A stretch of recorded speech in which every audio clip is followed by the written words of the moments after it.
जनक महाराज। अच्छा, शुरुआत आपकी दर्शन से। हाँ, खूब भगवत आराधना करो और भगवान का नाम गुण लीला ये गायन हर जीव का अधिकार है। भगवान ने कहा है मच्चित्ता मदगत प्राणा बोधयंता परस्परम कथयंत च माम नित्यम तुष्यंत च रमंत च। जो मेरे में चित्त लगाए हुए हैं, मेरे को प्राण अर्पित किए हुए हैं और मेरी चर्चा करने में ही संतुष्ट हैं, उसी चर्चा में रमण करते हैं, उसी में संतुष्ट रहते हैं, तेषाम सतत युक्ता नाम भजताम प्रीति पूर्वकम ददामि बुद्धि योगम तम एन माम उपयांति ते। मैं उसे बुद्धि योग प्रदान करता हूं और भगवान में हमारा मन लगा रहे, हमारा चित्त लगा रहे, हमारी समाज अध्यात्म की तरफ बढ़े, भगवान से जुड़े, पापाचरण त्यागे, ये हम सबका कर्तव्य है। हम सबका कर्तव्य है भगवान की चर्चा करना, स्वयं भगवान का भजन करना, स्वयं अच्छे आचरण करना, ये हर मनुष्य का कर्तव्य, सबका अधिकार है। हम सब भगवान के बच्चे, भगवान का नाम गुण कीर्तन करना, भगवान की महिमा को गान करना सबका अधिकार है। बड़े बड़े संत हुए स्त्री शरीर में, मीरा जी, बहुत बड़ी बड़ी रत्नावती जी, बहुत भागमती जी, करमेटी बाई, बहुत बहुत बड़े संत हुए।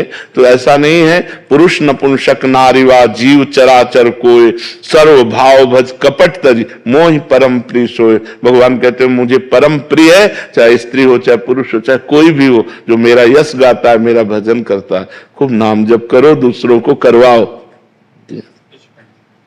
जय जय श्री राधा, जय जय श्री।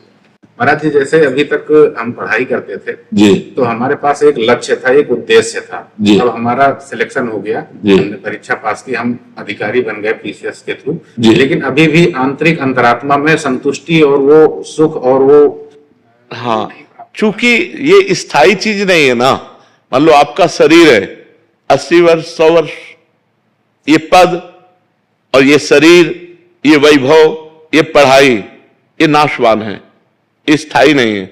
अगर आपका शरीर पूरा हो जाए तो आपको फिर का से शुरू करना पड़ेगा।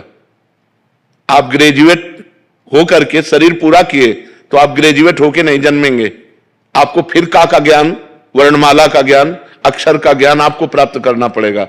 लेकिन 100 बार राम कहा है तो अगले जन्म में 99 से नहीं शुरू होगा, 100 से शुरू होगा। शांति मिलेगी भगवान से जुड़ने पर, अध्यात्म से जुड़ने पर, क्योंकि हमारी मांग सुख है। अंदर से देखो, प्रारंभ से लेकर के अभी तक लक्ष्य क्या है? सुख और शांति। अब हमने उस सुख शांति का आरोप कर लिया धन में, पद में, स्त्री में, अन्य भोगों में, जहां है नहीं। भोगात शांति अनंतरम नहीं लिखा, भगवान श्री कृष्ण ने गीता जी में कहा त्यागात शांति अनंतरम। जब हम भोगों का त्याग करते हैं तब हमें शांति मिलती है। और हमारे दिमाग में क्या चलता है कि जो कामना आई उसको हम भोग लें तो हमें शांति प्राप्त हो जाएगी। तो भोगते भोगते वो राक्षस बन जाता है, इसको भोगा, उसको भोगा, उसको भोगा, उसको भोगा, लेकिन उसके कभी शांति प्राप्त नहीं होती। तो जो थोड़ा पवित्र हृदय है, जैसे आपका पवित्र हृदय, तो असंतोष पैदा हो रहा है कि यार मतलब जो चाहिए वो तो नहीं है। और अगर मलिन होता तो अहंकार हो जाता कि हमने पढ़ाई की और ये पद प्राप्त किया, लेकिन नहीं, वो आपको थोड़ा अंतःकरण पवित्र है, इसलिए उसकी मांग है शाश्वत सुख जिसमें दुख का लेश न हो, अविनाशी पद जिसमें भय का प्रवेश न हो। अभी भय और दुख दोनों ने पिंड नहीं छोड़ा, असंतोष कामनाएं अभी पिंड नहीं छोड़े, तो इसकी पूर्णता अध्यात्म से होगी।